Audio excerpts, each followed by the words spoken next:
Laurnece Dunbar, Willa Cather, and Robert Frost. What do all three of these famous American authors have in common? They come from different parts of the country, belong to different races, and live lives that were in no way similar to each other. However, each one of these writers chose to pursue realism in their writings. Instead of doing fiction or poems that dealt only with the happy parts of life, or writing about people that were good but unrealistic, each one of these authors delved into their past and wrote realistically about people and situations that were like those they had experienced in their own lives. Sometimes their works were happy, and sometimes they were not. But each one of these authors wrote about the real-life problems and real-life triumphs in the America in which they lived. Paul Laurnece Dunbar was born in 1872 in Dayton, Ohio. His parents had been recently freed after the end of the Civil War, and Dunbar was born into the turbulent times when America was rediscovering what it meant to treat all men equally. Dunbar wasted no time in finding his place in the world. He began writing at an early age, and he had his first poem published by age 16.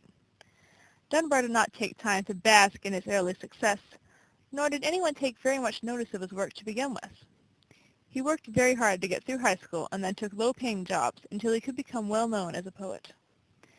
These early experiences of hardship and hard work influenced Dunbar's writing and helped him write knowledgeably about the America in which he lived. Finally, Dunbar's poetry became popular when it was recognized by William Dean Howells, and soon many other famous people began to appreciate his work. Dunbar had worked his way up through tough times to a place where his work was respected, and he could continue to write about the real-life people and situations that inspired him. One of Dunbar's most interesting poems is We Wear the Mask. We wear the mask that grins and lies. It hides our cheeks and shades our eyes. This debt we pay to human guile. With torn and bleeding hearts we smile, and mouth with myriad subtleties. Why should the world be overwise in counting all our tears and sighs? Nay, let them only see us while we wear the mask. We smile. But, O great Christ, our cries to thee from tortured souls arise. We sing, but oh, the clay is vile beneath our feet and long the mile. But let the world dream otherwise. We wear the mask. Dunbar is speaking on many different levels in this poem. On the surface, it does not appear to be very realistic. However, when you consider Dunbar's life, you begin to see deeper meaning in the poem. Although Dunbar was respected among the poets of his day, he was not always able to express the thoughts and feelings that he had about his country and the people in it, for fear of being shoved aside and forgotten, mostly because of his race.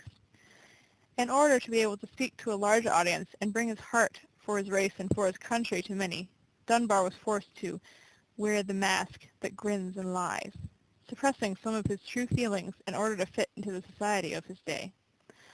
Although forced to succumb to some societal pressure, Dunbar fought back with his poetry, which realistically portrayed the situation in America in his day. Even those who experienced prejudice and injustice had to pretend that all was well or risk even more attacks from the prejudiced members of society. Although the Civil War was at an end, those who experienced prejudice and injustice had to pretend that all was well or risk even more attacks from the prejudiced members of society, just as they had done when they were slaves. Dunbar helped out his fellow sufferers by arguing that the mask they were forced to wear was not just a burden, and it could in fact be seen as a means of defiance against the establishment. He asks, why should the world be overwise in counting all our tears and sighs? Nay, let them only see us while we wear the mask. Dunbar is saying that in his life experiences, he believes that hiding your feelings is not always a burden. It can keep others from having power over you and knowing that they can continue to hurt you with their barbs. However, this feeling is cold comfort for those who are forced to realize that even though they were no longer slaves, they were not free to do what they wanted. Dunbar portrays these feelings very realistically as well, and does not shy away from pointing out the problems that he and the rest of his race faced in those particular times. Willa Cather was also interested in portraying everyday people and the problems they faced.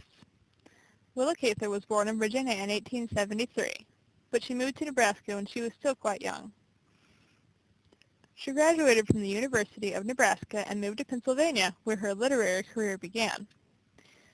Willa Cather began by writing stories for several magazines and eventually became so popular that she was able to support herself by her writings. Her earlier writings did not focus heavily on her childhood experiences or memories, but as she grew as a writer, she was able to delve into her past experiences and capture some of the real-life drama in her life. Cather focused primarily on pioneers or immigrants to America, people who traveled from a different land in order to find a better life and happiness. Perhaps Cather was influenced by the many moves she had to make in her life, or the different people that she met in the states where she took up residence. Cather's tales of journey and discovery were not literally true, but she worked hard to create realistic characters that were like people that could be found anywhere in America. One of her stories, Neighbour Rosicky, shows her sympathy with immigrants and her desire to portray real-life people and their everyday lives, and through her telling, show people how beautiful and important these ordinary citizens are. The protagonist of Cather's tale is Anton Rosicky, an immigrant from Czechoslovakia to America, who has just discovered that he has, after many years, developed a bad heart. Rosicky is a successful farmer, and he is, as his doctor tells him in the story, one of the few men I know who has a family he can get some comfort out of. He has settled in America for good and taken great care that his family was raised well. At first, Rosicky might seem like a rough-around-the-edges farmer, but Cather takes care to describe his personality and delve deeper into the person he really is, rather than sticking to stereotypes. Cather carefully works to realistically portray Rosicky with his faults and virtues, as well as making sure that his family is realistic. Not perfect, but well-meaning and likable. Rosicky's wife in the story met him when they were shipmates on a rough voyage, and they had stood by each other in trying times. Cather takes care to show a story similar to that of many real immigrants, and she captures the beauty and simple romance inherent in their journey. Rosicky's wife also describes her husband as a city man, a gentleman, and although he had married a rough farm girl, he had never touched her without gentleness. Rosicky's gentleness is emphasized thoroughly in the story. He is careful about others' feelings, and even when he was in dire straits, back when he was working his way to America, on his tiny salary, he still took care that the other people that he stayed with were happy on Christmas. Willa Cather accurately captures the prejudices that some people carried against immigrants at the time. One of the most interesting characters in the story is Polly, the wife of Rosicky's eldest son. We are told that she was sensitive about having married a foreigner. She never in the world would have done it if Rudolph hadn't been such a handsome, persuasive fellow and such a gallant lover. Cather faced the fact that there was a certain stigma attached to marrying someone who was from a different country. In her story, she shows that Rosicky's family is a very well-mannered, caring, and respectable family, and through them she addresses people's fears about immigrants. She expresses the belief that such fears are generally just prejudices against people who are not exactly like everyone around them. In the end of the story, Anton Rosicky dies, but not before making sure that his son and daughter-in-law are well able to take over running the farm. At the very end of the story, Rosicky's friend the doctor comes back, not rushing back melodramatically as if Cather were writing a romance, but arriving and working and then getting busy, and then finally able to come and pay his respects to the man he loved and respected.